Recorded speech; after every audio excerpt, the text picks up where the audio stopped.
What's good, YouTube? Welcome back to the dungeon. I'm gonna be straight with you guys. I don't feel that good today, but I want to try and get a short video up on the channel just so I can get something up. Fortunately, Critical Drinker put out a new video about Markiplier's new movie Iron Lung yesterday, so we're gonna check this out. I've only ever seen 3 Critical Drinker videos in the past. I think I saw the Lion King one, the Snow White one, and the Oz one. And I really liked how he commentated and presented his opinions about the videos. So I definitely wanted to check out more of his stuff. As for Markiplier, I've only ever seen maybe 2 or 3 of his videos ever. I know he's been around a very long time. I've just never watched him. So this should be interesting. We're going to go ahead and check this out. Well, I've got to admit, this one came out of nowhere. I can't really explain how, but for some reason I knew next to nothing about this movie, or the guy who made it, or the lore behind it until like a couple of days ago when— It looks like he put a lot of really good production into this, though. I don't know what kind of budget he put into it, or what kind of team he had to make it, but just looking at the few frames we've seen so far, it looks like it has pretty good production value. suddenly everyone was talking about Iron Lung. I mean, can you really blame me though? A YouTuber making a low-budget independent horror movie? Haven't we just done that? Oh yeah, I did hear something about it being a horror movie. I might have to look into it. I like horror movies. I haven't seen a good one in a while. Well, yeah, but the difference here is that Iron Ooh. Lung is actually good, taking a wildly outlandish sci-fi concept and wrapping it up into a tense, claustrophobic story of human perseverance and cosmic Lovecraftian horror, driven by a compelling script that keeps you guessing about where it's all leading, and a surprisingly strong performance from its lead actor. In short, this is exactly what independent filmmaking should be about. Yeah, it's definitely not perfect. Okay, I'm definitely getting convinced that I probably should check this one out if Drinker is saying that he's impressed with it and all that. But I mean, the regular, like, Hollywood's been trash for a while. I don't go to movies anymore. I haven't for several years. I think the last movie I actually went to a movie theater for was One Piece Film Red, and that was in 2001.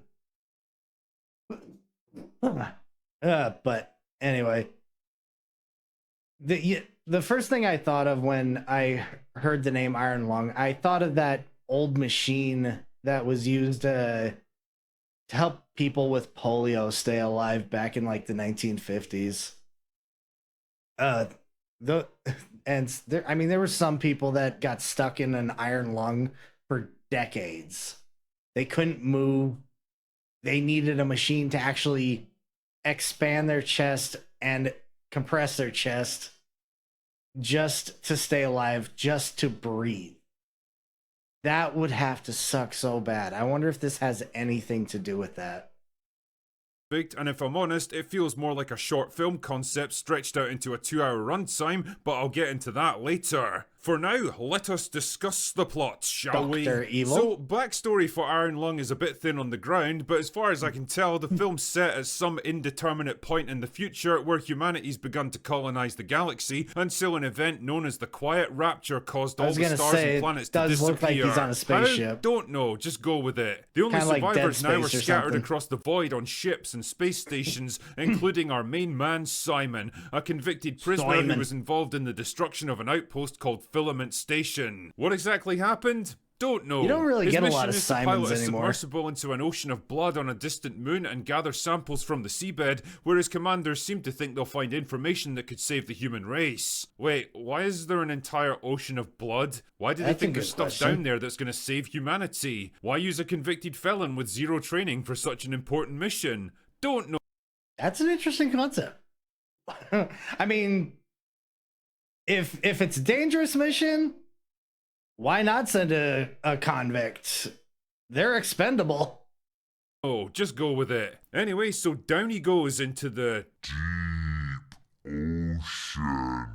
And because you can't really see through blood, he's forced to use Yeah. an X-ray camera to take quick I was snaps. gonna, yeah, that's if it's an ocean of blood, you're not gonna really see anything except red. Shots of his surroundings. That's all you ever get to see of what's around him, and it's a neat little way of circumventing the film's lack of Well, budget. that explains why there's blood running across the machines and everything in these few scenes that we've seen. If the blood's building up pressure and he's getting pressure and blood's starting to seep in through the crevices, yeah, that would make sense. Anyway, that's when he spots a skeleton lying on the ocean floor, and for some reason, this is super exciting news for everyone involved. I mean, I'm guessing if you're in a literal ocean of blood, it probably means that quite a few things had to die to create it, so there would definitely be skeletons involved, but whatever. His commander wants him to gather more data, but then he gets attacked by an undersea monster that severs communications and leaves him stranded in some underwater cave system. From there on, he has to figure out a way to escape the labyrinth in a poorly maintained submarine whose systems are starting to fail, while suffering increasingly severe hallucinations and intermittent radio contact with a survivor from a previous expedition. But can he? This is actually a very interesting concept. A horror movie that takes place in a submarine in an ocean of blood where that you can't actually see through. You have to use some kind of a radar, sonar, to navigate a labyrinth. And you have to maintain, and you have some kind of contact with somebody from a previous attempt at this mission. This is actually really interesting. He hoped to ever make it back to the surface. What's that undersea monster all about? Why is the blood leaking into his submarine? And what is it doing to his body? And is the voice on the radio even real? You know, it's interesting to compare this movie to Shelby Oaks because on the surface the two films have a lot in common. They're both independent horror movies made by YouTube personalities with roughly comparable budgets, but the difference is the creative philosophy behind them. Whereas Shelby Oaks was basically a patchwork quilt of tried and tested horror tropes wrapped up in a safe conventional plot that's been done a million times before. Yeah. That's the curse we live in these days. Just about every trope, every storyline has been milked to death.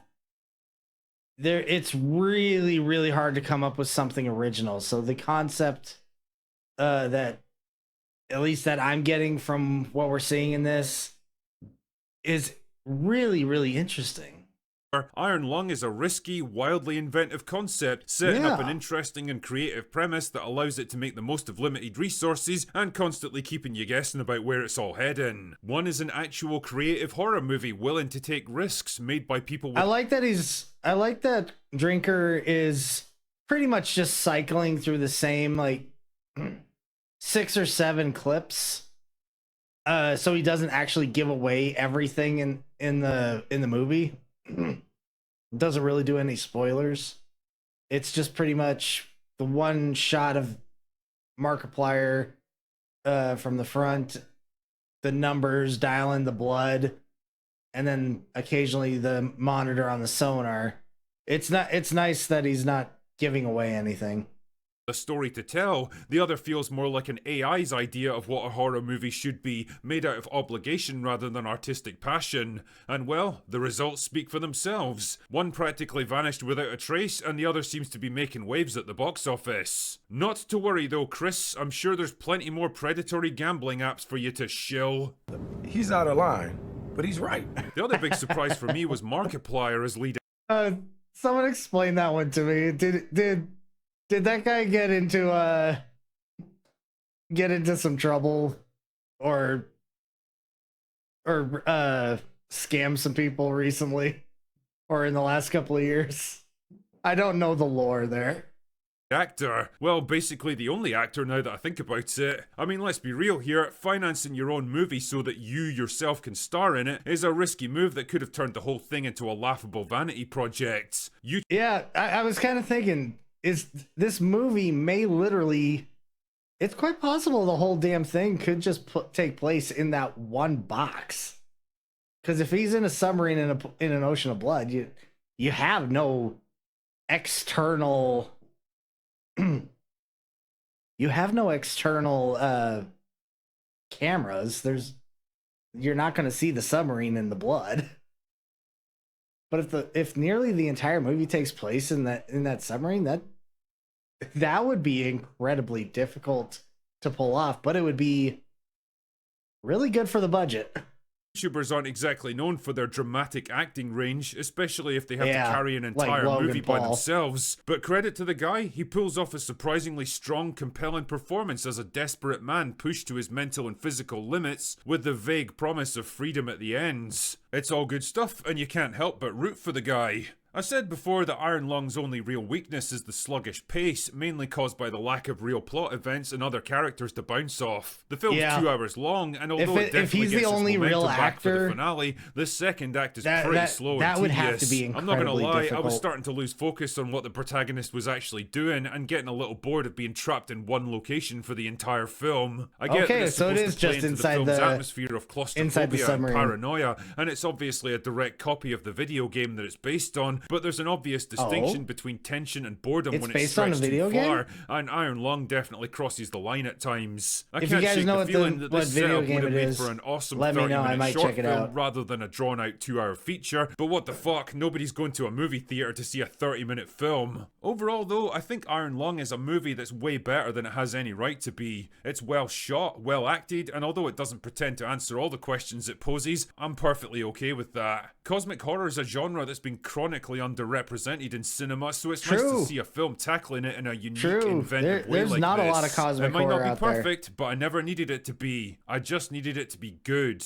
And it is. So well done, Markiplier. You took a gamble and it paid off. Oh wait, maybe I shouldn't mention gambling. Oh. Anyway, that's all I've got for today. Go away now. Okay, going away. Stop it. All right, YouTube, that's gonna have to do it for today. Thanks for watching.